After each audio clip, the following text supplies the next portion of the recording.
Bismillahirrahmanirrahim. Assalamualaikum warahmatullahi wabarakatuh.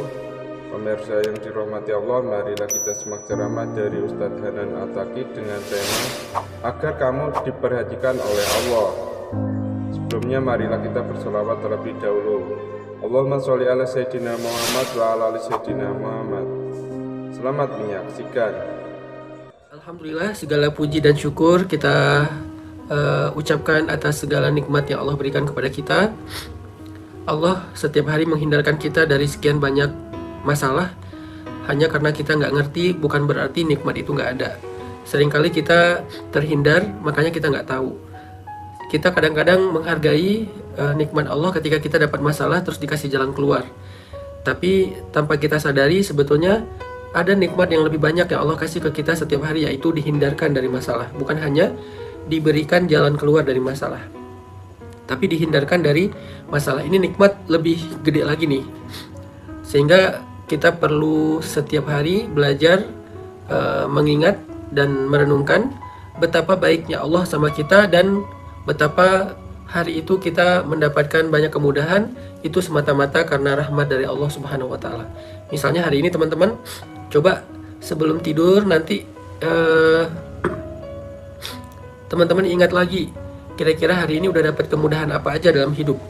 Mulai dari bangun tidur tadi pagi, kemudian berangkat kerja, berangkat kuliah, berangkat sekolah atau beraktivitas, sampai kembali ke rumah saat ini, udah berapa banyak kebaikan-kebaikan dan kemudahan yang kita dapatkan. Itu semuanya nikmat dari Allah. Sehingga sangat pantas jika kita menutup hari kita di malam hari sebelum tidur dengan kalimat Alhamdulillah, segala puji bagi Allah Subhanahu wa taala. Karena hidup kita penuh dengan kebaikan dari Allah. Kalau enggak, kita nggak bakalan bisa mendapatkan kemudahan-kemudahan seperti saat ini. Malam ini kita akan melanjutkan pembahasan tentang Al-Malik, salah satu di antara Asma'ullahil Husna, yaitu Al-Malik. Lalu kira-kira apa makna dari kata Malik ini?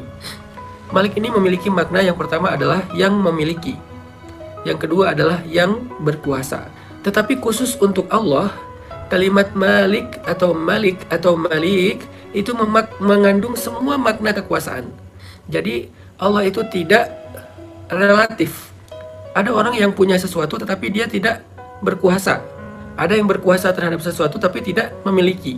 Maka itulah relativitas dari kata Malik apabila dilekatkan kepada makhluk. Berbeda dengan kata Malik yang dilekatkan kepada Allah sebagai nama-nama Allah. Makanya Allah punya nama Malik itu punya cakupan makna yang jauh lebih luas. Dia nggak relatif seperti kepada manusia, tetapi Allah itu absolut. Sehingga dari sini kita dapat sebuah pelajaran bahwa kepemilikan manusia itu sifatnya relatif. Kekuasaan manusia itu sifatnya relatif. Ada orang yang punya sesuatu tetapi tidak bisa ngapa-ngapain.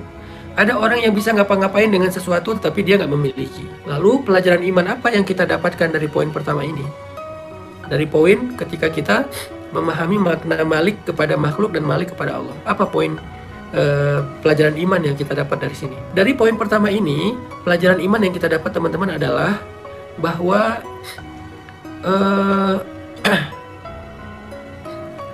jangan terlalu bergantung kepada makhluk, di mana kepemilikan dan kekuasaannya itu relatif. Kita belajar untuk bergantung kepada Allah yang kepemilikan dan kekuasaannya itu absolut. Sehingga kalau kita mau bergantung teman-teman, kalau kita mau berserah, kalau kita mau berpasrah, di sini pelajaran imannya cobalah bergantung yang paling tinggi itu kepada Allah Subhanahu wa taala. Kita ini adalah hambanya Allah. Hamba sahaya. Kita ini budak, kita ini makhluk ciptaan Allah. Allah adalah penguasa kita. Allah itu pemilik kita. Allah itu pengatur kita. Allah itu yang mengendalikan segala sesuatu tentang kehidupan kita. Sehingga ketika kita terkadang hidup di antara manusia, lalu kita berharap kepada mereka, kita bergantung kepada mereka, maka cobalah tetap memberikan batasan. Ketergantungan kita kepada manusia itu tidak pernah sampai sama, apalagi lebih dengan ketergantungan kita kepada Allah. Sehingga bisa jadi manusia meninggalkan kita, tapi Allah nggak pernah ninggalin kita. Bisa jadi manusia mengabaikan kita, Allah selalu peduli kepada kita. Bisa jadi manusia nggak mampu untuk menolong kita, tetapi Allah Maha Kuasa atas segala sesuatu dalam menyelesaikan masalah kita.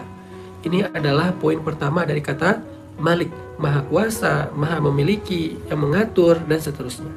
Sehingga dengan demikian teman-teman nanti akan ketika dalam keadaan dalam keadaan lemah, dalam keadaan galau, dalam keadaan bimbang, dalam keadaan bingung, dalam keadaan kayak hampir putus asa gitu, maka teman-teman coba baca kalimat ini, Allahumma malikal mulk tu'til mulka man tasha wa tanzi'ul mulka mimman tasha wa tu'izzu man tasha wa tudhillu man tasha biyadikal khair innaka ala kulli syai'in qadir. Ini kita belajar gimana ya tentang diri kita sendiri yang kadang-kadang kita ngerasa kayak terganggu oleh perilaku orang lain kepada kita. Seolah-olah kalau orang ingin menjatuhkan kita, kita akan benar-benar jatuh. Seolah-olah kalau orang lain menghinakan kita, kita akan benar-benar hina. Padahal enggak, semua itu di tangan Allah. Allah ala kulli syai'in qadir. Allah Maha Kuasa, Allah bisa ngapain aja. Jadi orang tuh nggak bisa menjatuhkan kita, menghinakan kita tuh nggak bisa. Karena orang itu nggak berkuasa, dia relatif. Allah yang bisa menghinakan dan merendahkan seseorang. Terus kenapa ada orang yang dicelakai oleh manusia terus dia celaka? Ya kemungkinannya dua. Kemungkinan pertama adalah itu adalah sebagai ujian untuk mengangkat derajat dia. Kemungkinan kedua adalah itu karena dia sendiri juga tidak mau caper ke Allah.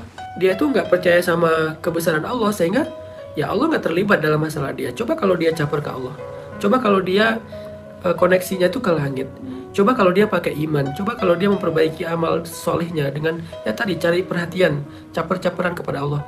Allah nggak akan ngebiarin kok dia dihinakan atau direndahkan. Nggak dibiarin sama Allah. Dan kalau Allah nggak membiarkan seseorang dihina atau direndahkan oleh makhluknya, maka nggak ada satupun yang bisa melakukan itu kepada dia. Ini cara Allah memuliakan siapa yang dia kehendaki. Itu makna wa tu'izzu man tasya wa tudhillu man tasya. Karena di tangan Allah lah mulk. Biyadikal mulk, biyadikal khair. Di tangan Allah lah kekuasaan. Terus kalau mau dapetin mulk dan izzah, mulk itu kekuasaan, izzah itu kemuliaan, gimana caranya? Caper-caperanlah kepada yang ala kulli syai'in qadir, yang absolut.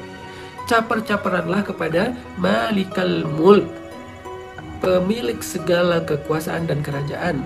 Caper-caperlah kepada biyadikal khair, yang di tangannya ada segala kebaikan. Caper-caperanlah kepada dia. Siapa dia? Allah. Gimana cara caper kepada dia? Mulai dengan istighfar dan taubat.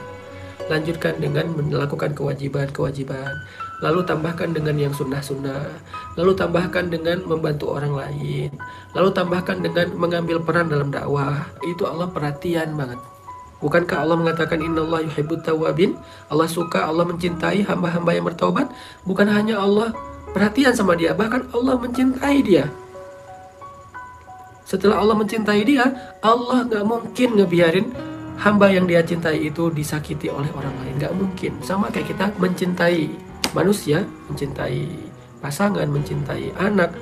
Mungkin gak kita ngebiarin orang yang kita cintai itu disakitin oleh orang lain? Gak mungkin. Jangankan disakitin secara fisik, disentil aja dengan ucapan kita gak mungkin ngebiarin. Kita akan ngebela habis-habisan. Karena kita mencintai dia. Dan Allah itu lebih daripada kita dalam memperlakukan hamba-hambanya. Begitulah cara Allah mengangkat derajat seseorang jika Allah berkehendak. Meskipun manusia berkali-kali ingin menjatuhkannya, begitu juga kita. Itu poin malam ini yang kita bisa belajar teman-teman ya, dari kata-kata Malikal Mulk, pemilik segala kekuasaan atau kerajaan, dari nama Allah Al-Malik. Jadi kita belajar satu hal aja dulu malam ini, belajar iman. Kita percaya bahwa segala kerajaan, kekuasaan, kemuliaan, kehinaan, jabatan, karir, itu semuanya di tangan Allah secara absolut. Karena kekuasaan dan kemuliaan itu ada di tangan Allah, maka yuk kita sama-sama bergantung kepada Allah dengan cara caper-caperan kepada Allah SWT. Salah satu bentuk caper kita kepada Allah yang tadi saya sampaikan adalah Allah itu perhatian banget sama orang yang bertaubat atau istighfar. Maka yuk kita banyakin istighfar dan